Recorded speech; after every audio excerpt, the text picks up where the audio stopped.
Using digital images is one way we can enhance lessons with students. Finding those images is what we're going to learn about first. Flickr is my choice. Flickr without the E is my choice to find images. I like Flickr better than I like Google Images. But there's times that I need to use Google Images, especially if I need like historic documents. Flickr is great at people, places, and things. So Flickr is owned by Yahoo. You don't need to make an account just to use the pictures. You do need to make an account if you want to comment or upload your own images. So to get started, you don't need to go ahead and make an account. Now, when you come in to Flickr, you want to go to the search box, and in the search, you want to go look for the advanced search feature. This is very important because we want to model for students ethical use of digital resources, and that includes images online. So in the search, find the advanced search and click on the advanced search. This is what it's going to look like. Now, up at the top, you put in the word or the words that you're searching for. And then, very important at the bottom, see where it says Creative Commons. Only search within Creative Commons licensed content.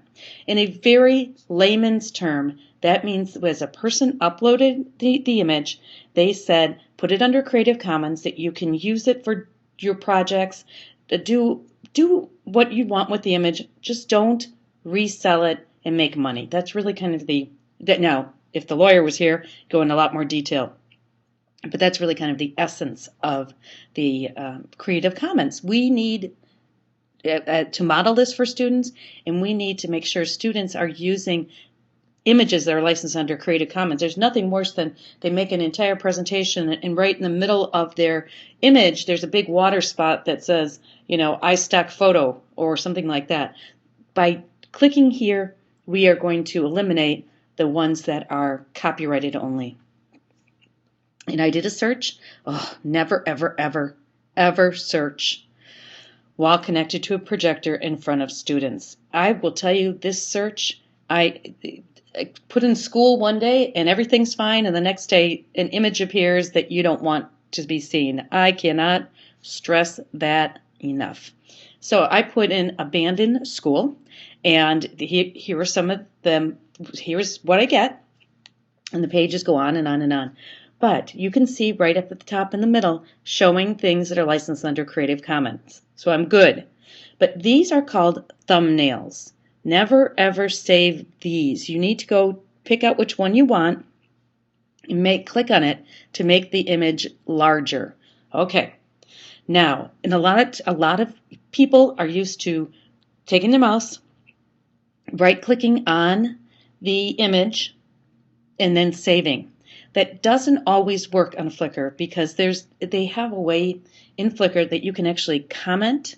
So you actually have to look, if you look in the right underneath the Flickr in the upper left-hand corner, there's something called Actions.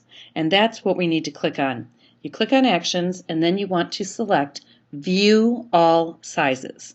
You want to see all the sizes. And we know we're okay. It's okay to use this because it says some rights reserved. That's okay. That means it's licensed under Creative Commons. If it wasn't and it was copyrighted, they wouldn't let you download it. So that's really important to know the difference. And depending how your computer's set up, you may have to actually check that box each time. Depends. Mine stays on there, but sometimes you have to go back and remember that in an advanced search.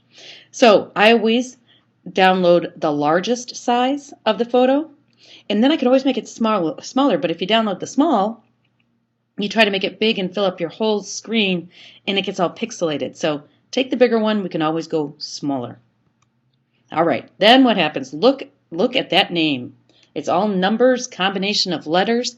That's how they number or name, I guess, all the images on Flickr. So you probably want to think about renaming that. You'll never remember what it is. Save your file and say OK.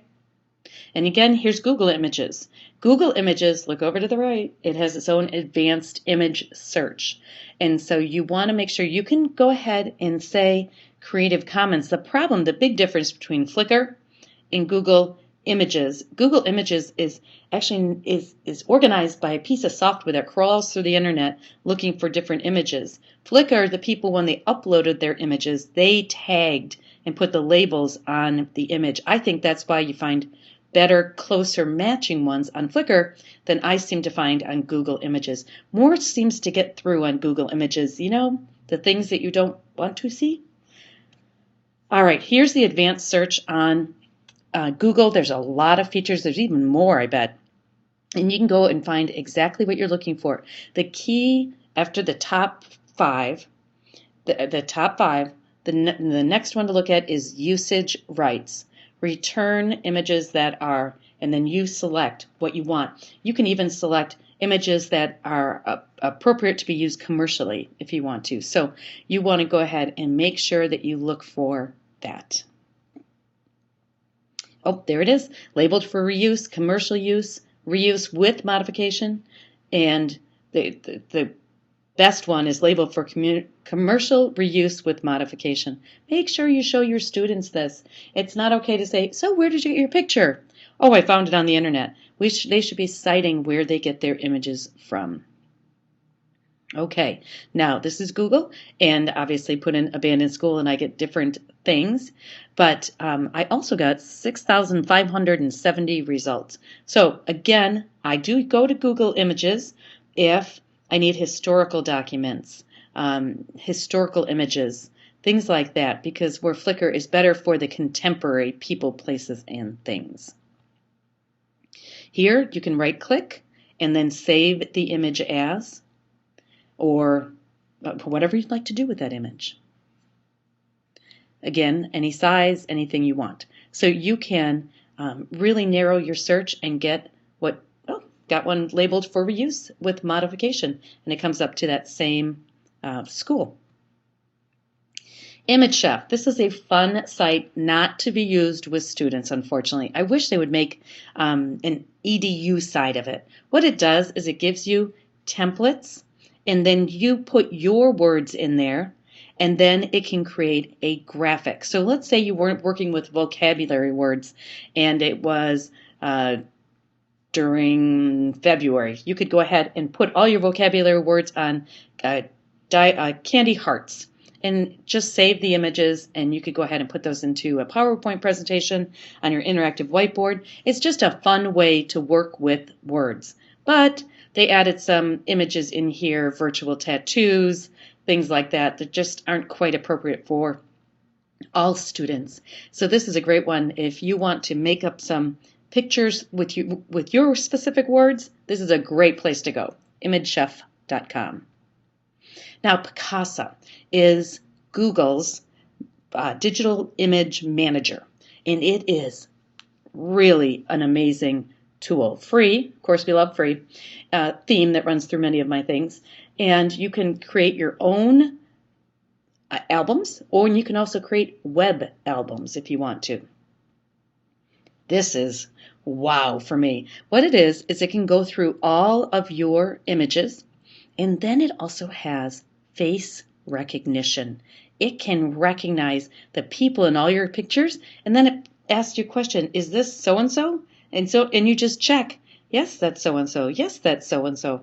It's really very interesting. Now, Snapfish has been around a long time, and this was designed to have you upload your images, and then you can share them with whoever you'd like. This has more security built in, so you can lock them down, but there's also things like, maybe they have a different name for them now, but rooms. So you could actually make a room. So if your family could have one room, and everybody could upload to that collection. And so this is nice. Of course, the people at Snapfish would love if you bought their books, their coffee mugs, their calendars with all your cute little pictures. So that's one of the reasons they give you this service for free, because they want you to buy their everything else with your pictures. And I will tell you, I bought a book once, and it is beautiful. All right, Picnic is another. Now the great part about Picnic for photo editing is it's online, no software to download. You know, Photoshop is awesome. Photoshop Elements is great, but that software that has to be installed. This online, go ahead and edit your pictures. There's some really nice filters, frames, and things that you can do to your images to make them look better. Photoshop.com does have kind of I'm going to call it the light version, where you can do a number of basic photo editing things on Photoshop.com. If you want to get into really, really deep editing, you need the software. And I would suggest, if you're an artist, you want to definitely know how to use Photoshop. If you're just a layperson like me, I love Photoshop Elements, which is their smaller, less features, but it's just perfect for my Photoshop editing needs. Discovery Education, which is Discovery Streaming now, they have images that are part of their collection. So if your school district has a subscription to Discovery Streaming, there's images in there, and a lot of people don't know that. The great part about it is it's safe, meaning if you want students to be searching around in those images, I'd feel so much better about that than just sending them loose on the internet. Another option too, depending on the age of the students that you work with, so a lot of teachers go out and find a collection of maybe 20, 25 images, put them in one folder, and then the students only can pick from those images. That's another way to get around so they don't come across bad images online. It's going to happen. You have to be careful, but if you put them in a folder and keep them away from surfing, maybe less chance it's going to happen. National Archives is filled not only with images, but entire lesson plans that you can use, audio clips, in some cases video clips, but very, very rich. They're trying to get everything out of the vaults and into the hands of the people, and they're trying to do that with the lessons and other things. So really, if you need images, historic images, this is a great place to go. This is another great place, Library of Congress, and they have all different things for you to come in. They have collections and different libraries, and you can come in and explore really rich primary source documents. The only thing is I have trouble searching within the Library of Congress. I never seem to get to exactly what I need, so what I do is I actually use Google's search engine, and I search for the topic I'm looking for, and then I put in LOC in the search. And that does get me to the Library of Congress, but it seems to filter out the resources much better than the search on the Library of Congress. That's just me. There's images everywhere. Anytime that you can use images to help students better understand content, that is great. If you can take your own images, if students can go out and capture images, that's even better. But remember, be safe, follow copyright, and use that advanced searching. Thanks.